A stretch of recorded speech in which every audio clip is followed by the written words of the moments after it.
Holla, if you hear me, Scott Steiner has officially crossed the line into TNA. Welcome back, guys, to Fog Wrestling for your Impact TNA Wrestling Impact review from March 18, 2006. A long time ago. Take me back to this time when actually wrestling was pretty damn good. You had actual wrestler stars like Scott Steiner, people with fucking muscles, veins growing out of every inch of their body. And now, I mean, you look in the wrestling ring in 2024 and it's literally just a multi-pack of toothpicks. You've got to have muscles on your muscles, you couple of roly-polies.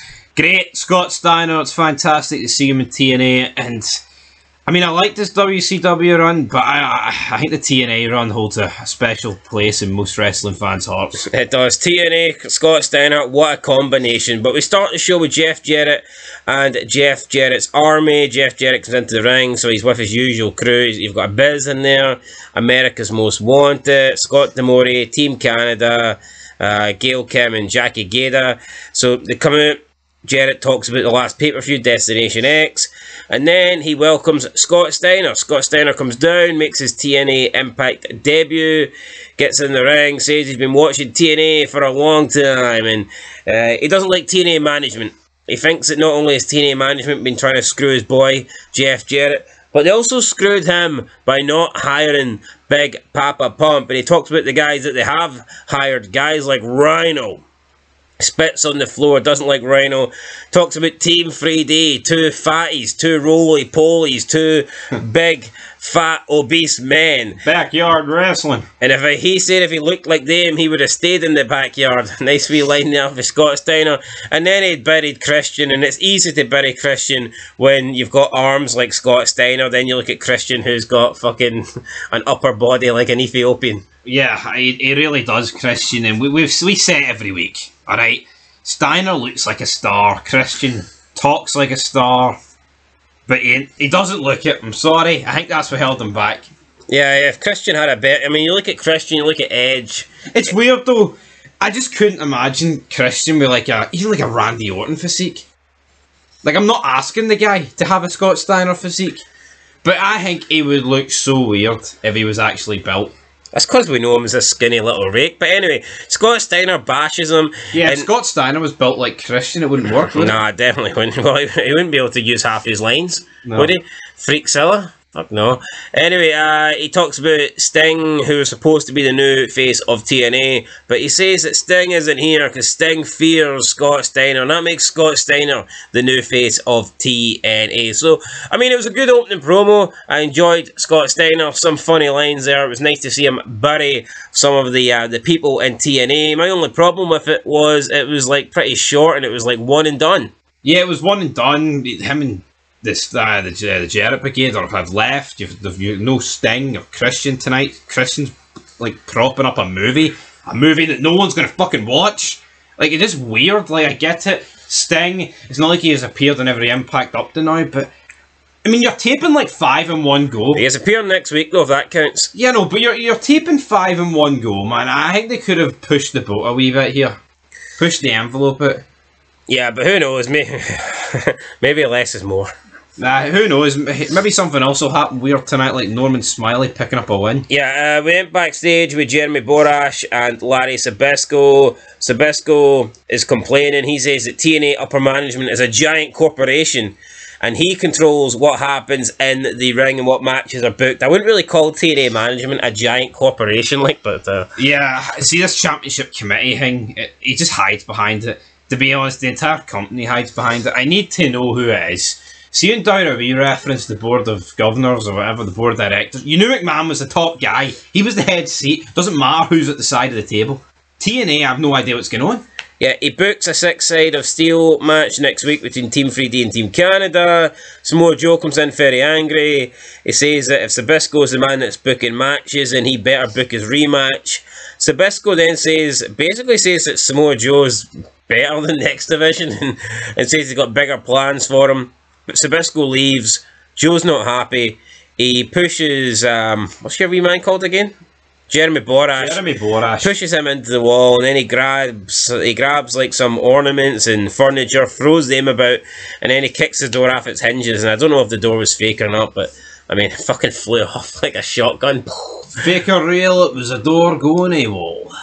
Then we got Team USA qualifier, and after a good start to the show, this just completely sucked the life out of me.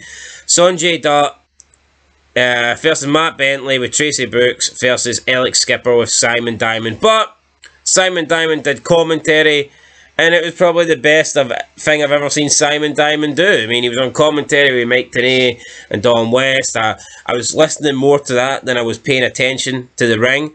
Sonjay Dutt won, if anybody cares. So Team USA is now Sonjay Dutt, Sabre and Lethal. Simon Diamond didn't think it was right that a guy called Sonjay Dutt could be in Team America. And then after the match, we get this home video with Simon Diamond and Alex Shelley. He went to the White Sox spring training ground to confront AJ Prosinski because he was in Impact. He got awarded a belt. Simon Diamond didn't think he should have been awarded a belt. He basically took up some batting practice, and he said that he was great and he got offered a contract, but he had to turn it down so he could continue to steer Diamonds in the Rough in the right direction. This was a true diamond in the rough, though, this segment. I really enjoyed this. Mike Tenay, he's not the best commentator, right? But his facial expressions, and when he wants to get hyped up over nothing, he can absolutely get it done. Yeah, well, we weren't done there because Mike Tenay says they've got extended footage that shows Simon Diamond is talking shite. He wasn't offered any contract. They're going to air it right here, right now. Simon Diamond then has the power to call for a commercial break, but Mike Tenay is like, doesn't matter. We'll show it after the commercial break. We come back for the break, and it basically shows that everyone at the White Sox spring training camp saying that Simon Diamond sucks and that he needs to get the hell out of here. They call him a punk, and then he gets smacked in the back with a steel chair. It comes back to the ringside. Simon Diamond says that some teenager edited this on their iPod. Mike Tenay, of all people, is criticising Simon Diamond for not being a tech guy, saying you can't edit anything on an iPod. I think the word you need is Photoshop. And then you've just got Don West loving life here. Swinging a bloodiest balls. Brawls DVD Volume 1. And Don West, Mike Tenay loving the fact that Simon Diamond got embarrassed, and it was funny there. So it was, but this tournament, man, Team Mexico, Team India, Team America, scrap it. No one cares about this World Cup. A World Cup of wrestling's indie. It's extremely indie.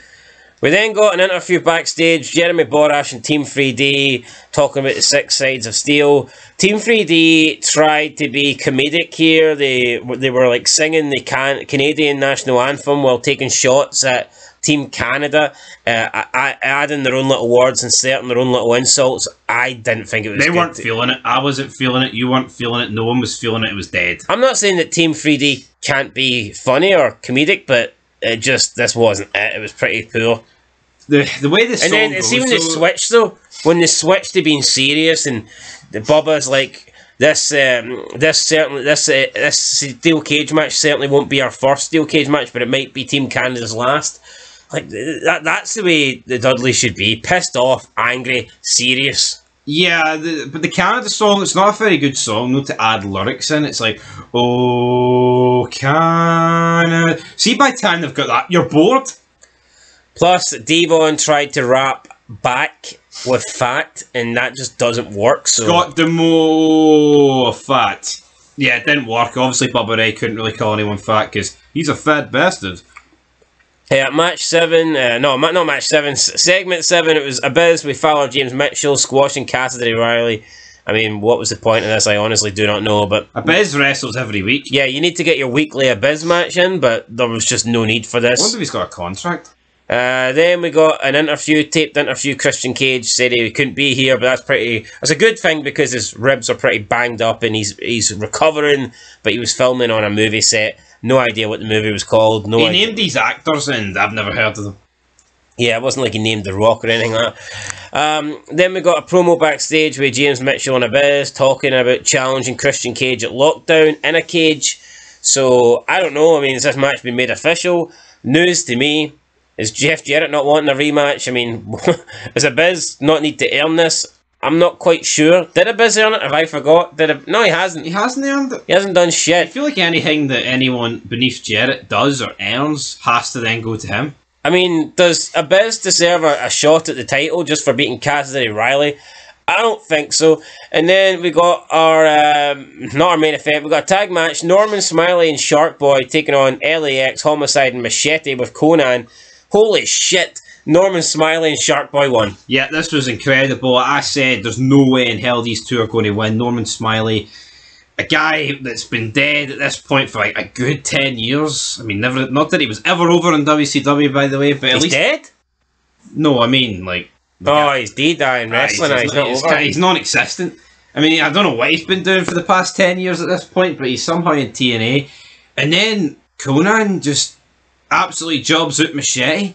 Shark Boy picks up the 1-2-3. I'm flabbergasted. Norman Smiley doesn't know where he is. He doesn't know what a W's felt like. I mean, the last time he won WCW was probably on top in the ratings. And they've been out of business 5 years. So, big win for him. But then Machete gets beat on by LAX, and this is going to welcome in Hernandez very soon, and I welcome that. Yeah, Hernandez, much needed addition here to LAX. This Machete guy just never really cut it, so yeah, looking forward to getting Hernandez in there. Then we get into the main event, 8-man tag match, Ron Killens, Rhino, AJ Styles and Christopher Daniels taking on America's Most Wanted, Alex Shelley and Shannon Moore. I mean, pretty big main event in terms of names. But Shannon Moore needing to be in it though. I mean, come on. Yeah, now apparently Shannon Moore has agreed a deal here with WWE, and that is why he was jobbed out at the end of this match. But it feels like he only arrived in TNA like not that long ago. I need to understand why they actually re-signed Shannon Moore. Right, he was in WWE early 2000s. I mean, maybe they thought Shannon Moore would fit in with the ECW brand. No, I'm not buying that. I can't accept that as a good enough reason. What do you mean you can't accept this? That's the reason I'm giving. Well, hold on. ECW wasn't even fucking agreed at this point. It was like March. So you don't think... So you don't think they'd already knew what they were doing? No, you don't think they had plans? Well, hold on, right? Look at the world of wrestling in 2006. You try to tell me that Shannon Moore's the biggest... aspiration they can get. Shannon Moore's the sort of guy where if he runs out of contract or he's like, well, he's out of contract, we could try him. It's not like they're going to sign him weeks in advance, months in advance for a big revamp of ECW. This wasn't a Vince McMahon signing. This was like, I don't even know who it was. Well, anyway. I've got no but no, I don't get it. Shannon Moore's going to WWE, so he got jobbed out here, and that was it, really. Killens, Rhino, AJ, and Daniels won, and then after that, we got a wee vignette showcasing the 6 sides of steel. The Dudleys, Team 3D, taking on Team Canada. I believe it's going to be Eric Young and Robert Roode. So yeah, that's next week, guys. Anyway, this week, what are you giving TNA? Thought it started strong. I liked the main event. I'll give it a 5 out of 10. I'm also going to get 5. I mean, good start, but it kind of...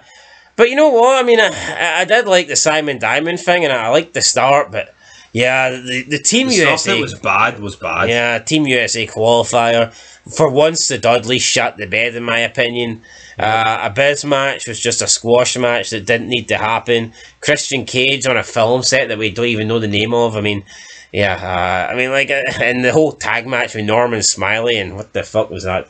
Anyway, I like... It's so Poundland, though, because you've got Christian pretending that he's a movie star. Why not just pretend he's injured? Like, he got beat up, the injured ribs. Is that not good enough? Well, he did say his ribs were cracked. Yeah, I know, but like why are they trying to pretend he's a fucking movie star? The real movie star's The Rock at this point. I mean, at least Cena at this stage of the game is making the Marine. He's making 12 rounds. What's Christian making? Could you picture Christian in one of those action... Can he do 12 push-ups for fuck's sake? Yeah, I know he couldn't. Fuck that, right, 12 rounds. Anyway, guys, that's it. We'll catch you in the next one. I'm also going to get a 5, so 5 out of 10. Yeah, I mean, decent. Catch you in the next one. Best episode of TNA in a while. Till next time, peace.